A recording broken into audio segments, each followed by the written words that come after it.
Ya, itu benar. Wong Song melepaskan gelangnya yang sudah lama ia pakai. Apa itu? Alat pembunuh dengan beban yang sangat amat besar sambil melihatnya. Sialan, jadi kau menyembunyikan kekuatanmu dari tadi. Apa yang kau bicarakan? Jangan-jangan kau gugup karena menggunakan sword aura yang berlebihan ya, kata Wong Song. Hahaha, sudah sepantasnya kau menyembunyikan teknik pamungkas di depan musuh yang kuat, bukan? Tapi kau malah menggunakan semua teknik yang kau punya, bahkan ki yang kau miliki sekarang sudah habis. Apa biksu-biksu idiot seperti kalian tidak tahu cara membatasi diri ya? Ku dengar biksu harus banyak sabar, tapi kalau malah nggak sabaran, kata Wong Song. Wong Song langsung menerjang si biksu itu, si Black Biksu. Dar, tombaknya diadu dengan pedang, namun biksu itu masih bisa menahannya. Si Black Evil masih bisa bertahan dengan serangan Wong Song. Di sana Wong Song mengeluarkan auranya, aura yang kegelapan seperti yang pernah kita lihat. Aura intimidasi juga sudah dikeluarkan. Seorang mungkin akan terintimidasi dengan seperti ini. Kau mungkin adalah seorang biksu yang terlalu murtad. Biksu. Di sana Black Evil melihat kekuatan dari Wong Song, seperti tercekik rasanya terkena tebasan-tebasan aura itu. Tapi kalau kau pernah mempelajari Ki Buddha, kau akan merasakannya. Ini adalah Mind Break. Cah, biksu itu terjerat oleh kekuatan Mind Breaknya. Kau tidak akan bisa menghindari teknik yang satu ini. Namun di sana Black Evil berkata, bajingan, sialan kau. Ya, akhirnya sudah kuduga kau bisa lepas dari ini, tapi reaksinya lebih dari dugaanku, ucap Wong Song. Akan kubelah kau menjadi dua, rasakan ini, ucap si Black.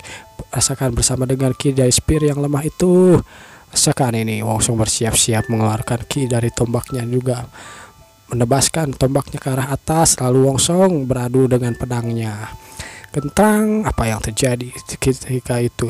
Wong Song tidak mengenai pedangnya, dan saat itu juga saat mengenai pedangnya, spear aura Wong Song akhirnya berhasil menggunakan spear aura yang sebelumnya tidak bisa dia lakukan, yang hanya menggunakan ki auranya saja. Akhirnya Wong Song berhasil menggunakan spear aura dan membelah pedang itu. Lalu tidak lupa juga dia membelah badan si Black.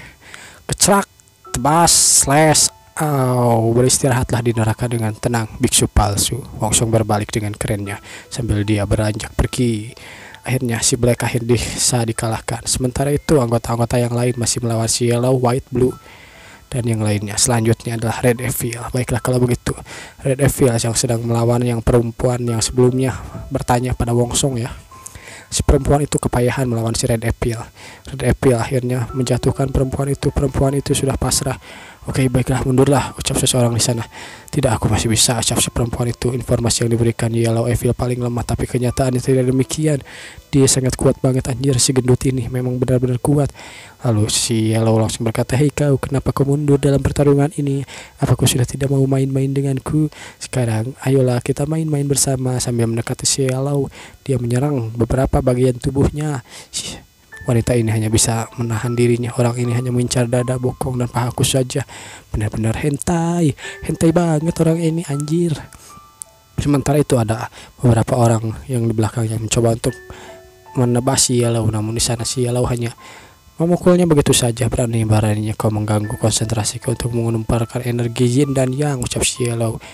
Kau mendekatkan diri ke Buddha, dasar sialan. Dar, pukulannya sangat kuat, bahkan membuat orang yang tadi menyerangnya terlempar sangat jauh dan kehilangan kesadaran begitu saja. Tinggal kita berdua, ucap si Yellow. Jangan lari dariku lagi sayang, kemarilah, kata si Yellow. Perempuan itu hanya bisa, pedangmu menghalangi tahu, biar ku singkirkan saja pedangmu. Akhirnya si Yellow menyingkirkan pedangnya terlihat. Namun, darah siapa ini? Apa yang harus kulakukan, ucap perempuan itu. Ketika di depannya berada si Yellow akan mencengkeram mukanya.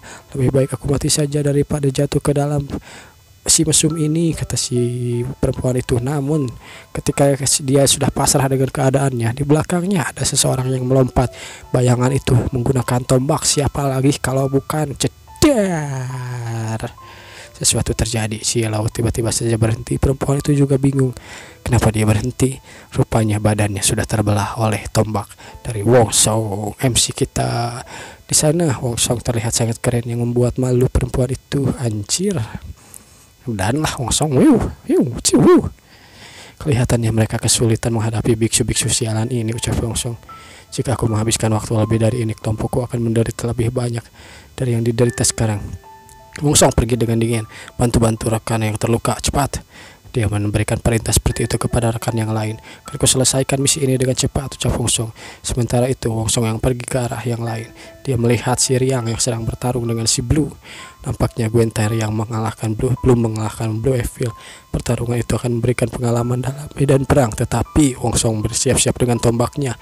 Wong Song melompat menggunakan pemutaran tubuhnya seperti yang dulu pernah dia perlihatkan. Kalau dia mengalahkannya, maka aku juga bersiaplah. Kecerak, perasaan membunuh yang kurasakan ini. Apa ini? Seseorang berkata seperti itu. Aku harus menghabisi White Evil terlebih dahulu, kata Wong Song. Dan Wong Song menyerang si White. Si White itu langsung melihatnya. Siapa kau? Di sana Wong Song tidak tinggal diam sendiri saja, dia langsung menggunakan jurusnya. Namun di sana si White langsung menghindar. Berani-beraninya kau melempar senjata di depanku. Tai, siapa kau? Kan ku kirim kau kepada kepangkuan Buddha, ucap si White. Namun bacotannya itu langsung terhenti ketika tebasan-tebasan dan tusukan-tusukan dari Wong Song. Diam kau dasar biksu gadungan, ucap Wong Song sambil menebas orang itu. Gecerak dan selesai begitu saja si White. Kata Wong Song. Cuma begini saja ya akhirnya.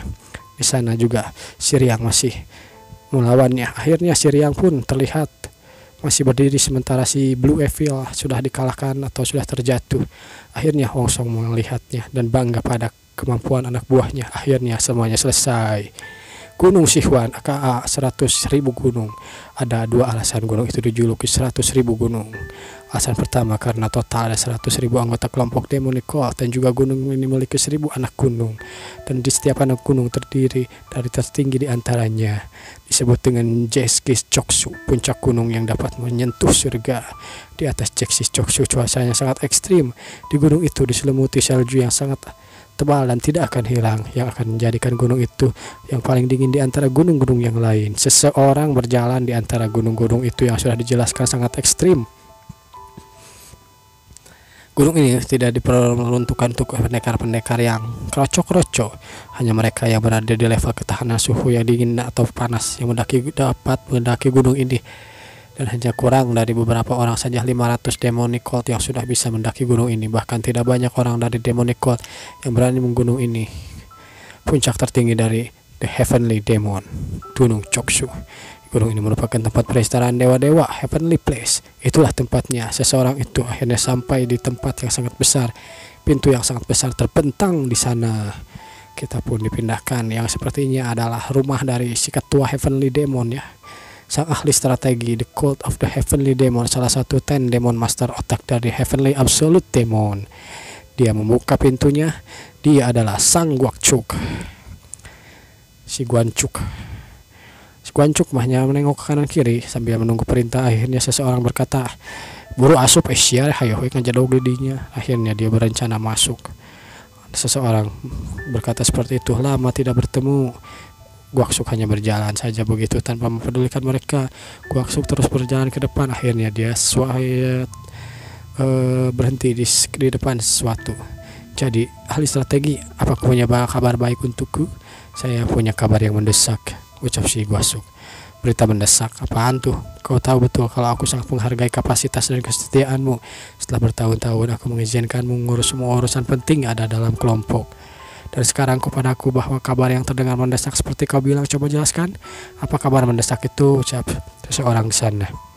Kabar yang saya akan sampaikan mungkin berhubungan dengan Tuan Putri. Seperti yang Anda tahu, Tuan Putri sekarang berlatih di Cave of the Latent of Demon. Ya, aku tahu. Si nomor 17 ya, si Tuan Putri itu, atau anaknya si Heavenly Demon. Di pelatihan dunia luar sekarang Tuan Putri jejaki dia berada di Squad Master kedua Latent Demon Squad. Itu karena Anda sudah menjelaskan panjang lebar mengenai posisi wakil ketua itu tidak didapatkan hanya karena warisan.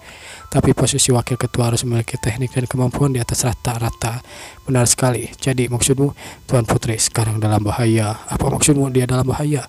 Bahaya apa yang kau bilang? Ucap seseorang di sana yang sepertinya adalah si Raja Heavenly Demon. Dia memang putriku, tapi dia benar-benar memiliki kemampuan yang beda dari orang-orang di usianya. Dan sekarang aku mendapatkan kalau putriku malah ditempatkan di Second of the Cat Latent Demon. Apa misi yang diberikan padanya benar-benar membahayakan nyawa putriku. Sudah sewajarnya misi-misi yang diberikan seperti itu kepada Latent of Demon tidak bisa disebut dengan misi yang mudah diselesaikan dengan sekejap. Tapi misi Tuan Putri kali ini sangat berbahaya, yang mana tidak ada cara lain mundur dalam keadaan mendesak. Misi untuk Tuan Putri atau kelompok kedua squad, yaitu membasmi Nine Vice of the Dead. Apa itu Nine Vice of the Dead? Kita akan segera tahu secepatnya. Oke, lanjut.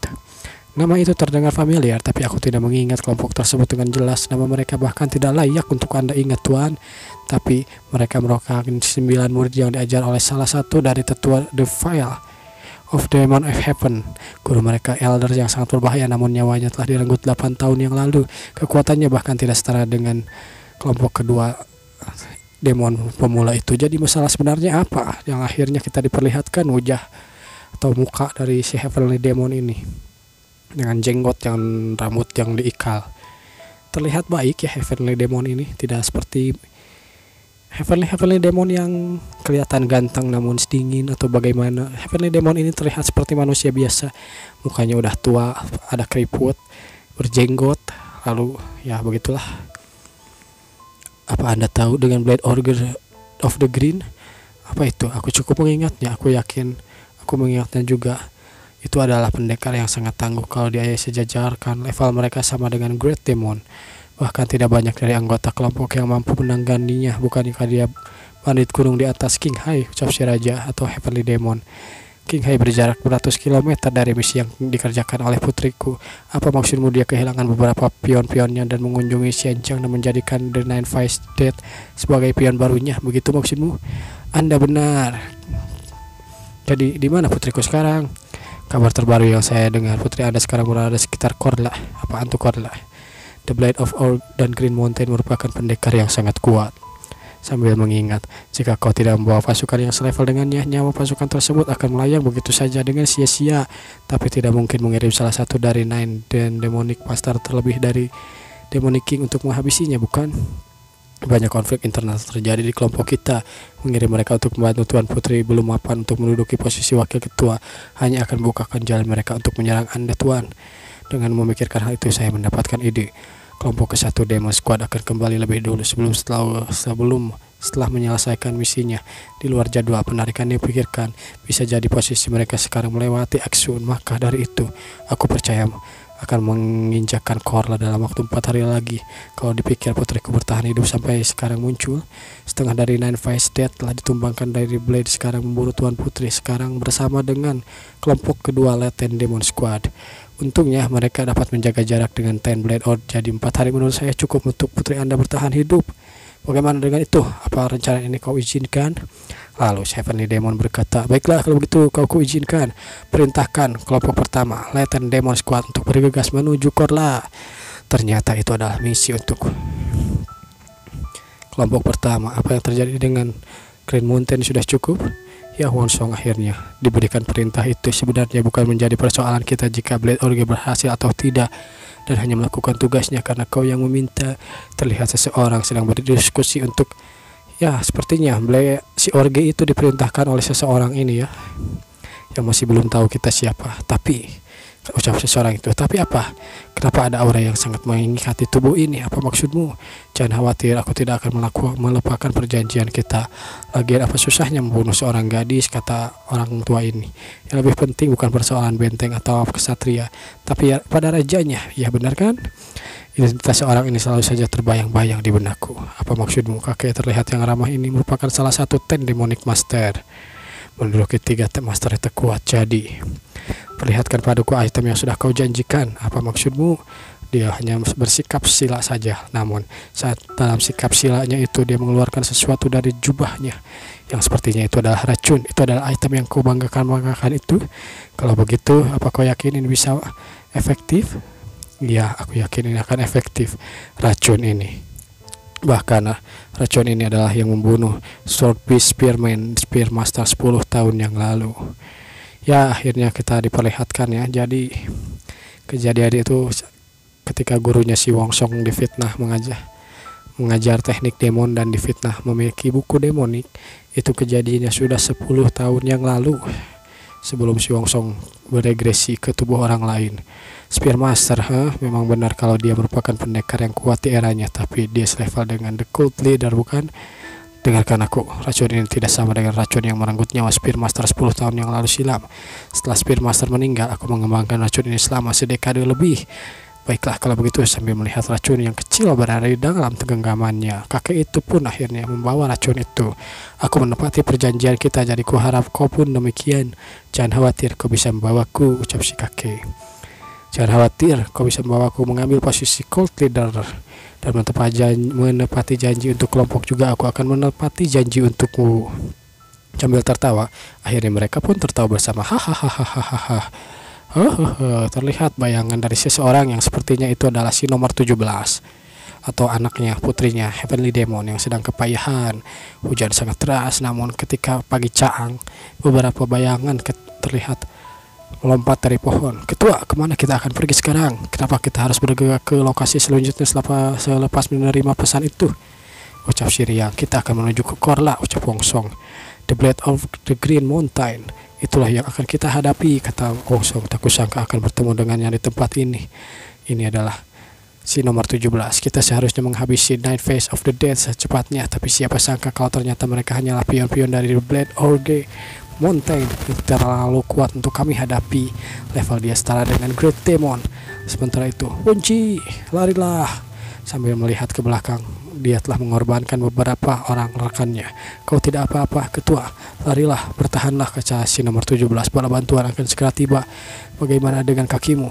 Aku tidak apa-apa, hanya potong saja. Aku dari tadi bertanya-tanya, kalian berlari kemana? Dan kalian rupanya ada di sini. Ya, seseorang berkata seperti itu dengan berteriak. Hahaha. Akhirnya aku menemukan kalian. Akhirnya si nomor 17 hanya ketakutan setelah mendengar suara itu. Kenapa kau bisa menemukan kami secepat ini? Bahkan kau bisa mengejar kecepatan kami.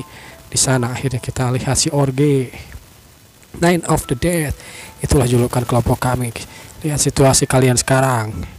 Namun di sana 17 hanya bisa bingung dia akan melakukan apa. Mengejar kalian dengan kuda melewati jalan pintas akan menjawab pertanyaanmu. Itulah yang kami lakukan. Baiklah, apakah sudah puas? Aku kira kita sudah kehilangan jejak kami sejak 3 hari yang lalu. Kapan bala bantuan kami akan datang ke sini? Kalau pesan yang kukirim tersampaikan, seharusnya mereka sudah ada di sini sekarang. Tapi tidak tahu lokasi kami di mana. Mungkin saja mereka sedang mencari kami di sekitar sini, ucap si 17. Aku harus mengulur waktu. Sepertinya mereka sudah di sini 2 jam yang lalu. Semuanya terlihat kelelahan sambil melihat kelompoknya. Aku gak yakin dapat menahan mereka lebih dari 2 jam. Baiklah, kalau begitu akan kuhadapi mereka sendirian. Ketua, apa yang terjadi? Ketua mengatakan akan kuhadapi dia sendirian. Lalu si 17 langsung maju ke depan. Dia berlaga seperti jagoan. Di sana si Orge hanya bilang, apa maumu? Di sana 17 berkata, hadapi aku 1 lawan 1 kalau kau berani. Jika kau tidak punya nyali, maka kau benar-benar seorang pengecut. Apa kau serius mengatakan hal itu? Kata si Orge. Apa kau tuli? Aku bilang, hadapi aku 1 lawan 1. Mulut gadis ini benar-benar pedas juga ternyata. Baiklah, akan kuhadapi kau. Namun sebelum omongannya selesai, seseorang memotong. Tunggu ketua. Apa? Bisakah Anda mengizinkanku untuk mengatasi perempuan itu? Dia merupakan ketua dari demonic cult yang menghabisi kelima saudaraku. Mohon izinkan aku menghabisinya dengan tanganku sendiri. Please, atulah, please, ini mah. Si Gundul melihat sangat marah kepada si nomor 17. Begitu ya, tapi bawa dia ke hadapan kau hidup-hidup. Sudah lama aku gak bermain dengan perempuan.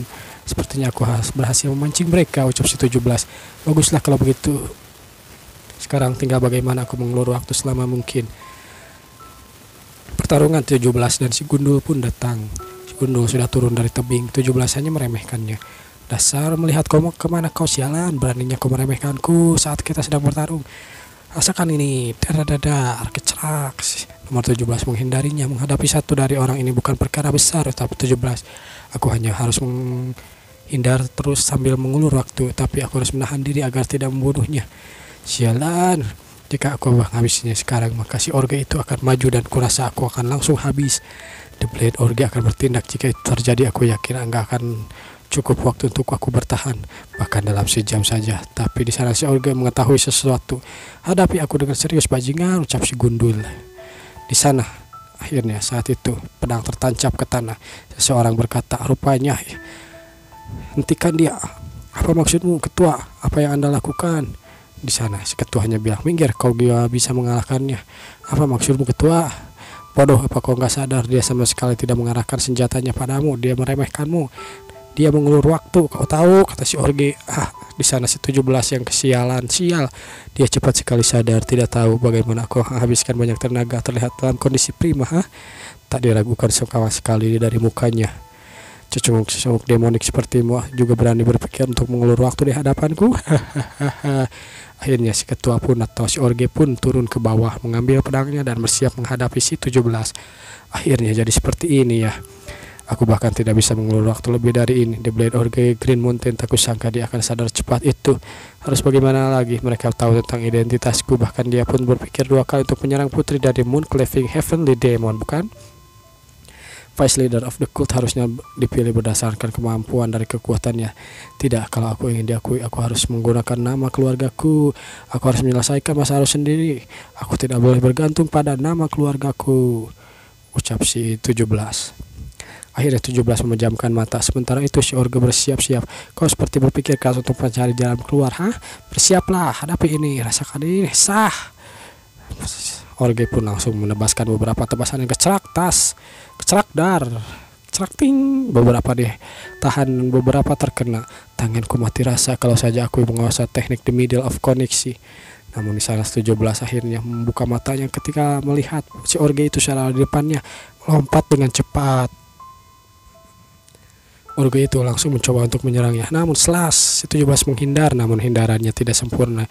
Hindarannya masih membuat bahunya terkena dan membuat nomor 17 terpantul begitu saja. Dia berputar-putar di udara sebelum akan dihabisi oleh si Orge. Namun si 17 berhasil menghindari dengan refleksnya yang sangat kuat saat dia menodongkan pedang ke arah si leher. Oh, kau lincah juga, kata si Orge. Bukan saatnya untuk mengkhawatirkan tubuhmu sendiri, bukan? Kau akan kuakhiri dengan tebasan ini, ucap si Orge. Baiklah, rasakan ini. Bahkan aku mendapatkan luka dalam pertarungan ini hanya karena aku belum menguasai energi dalam, ucap 17. Aku perlu menggunakan the dark flower and red spirit atau aku akan mati di tempat ini. Baiklah, kalau begitu. Akhirnya sesuatu terjadi. Beberapa jarum muncul dari udara yang entah dari mana. Yang tentu saja kita sudah tahu jarum itu muncul dari mana dan siapa yang melempar jarum-jarum itu. Si Orge itu langsung menghindar dari jarum-jarum itu. Burung tidak, bala bantuan. Akhirnya bala bantuan tiba dan itu adalah si Wongsong menebaskan beberapa tombaknya dan menusukkan tombaknya beberapa kali. Udara-udara yang dihasilkan atau tebasan-tebasan yang dihasilkan dari tombak itu membuat ledakan berada di mana-mana. Dar. Di tengah debunya, si Orge berkata, apa-apaan ini? Ya, apa-apaan ini? Di tengah kepulan debu itu, seseorang mendekat dengan kerennya.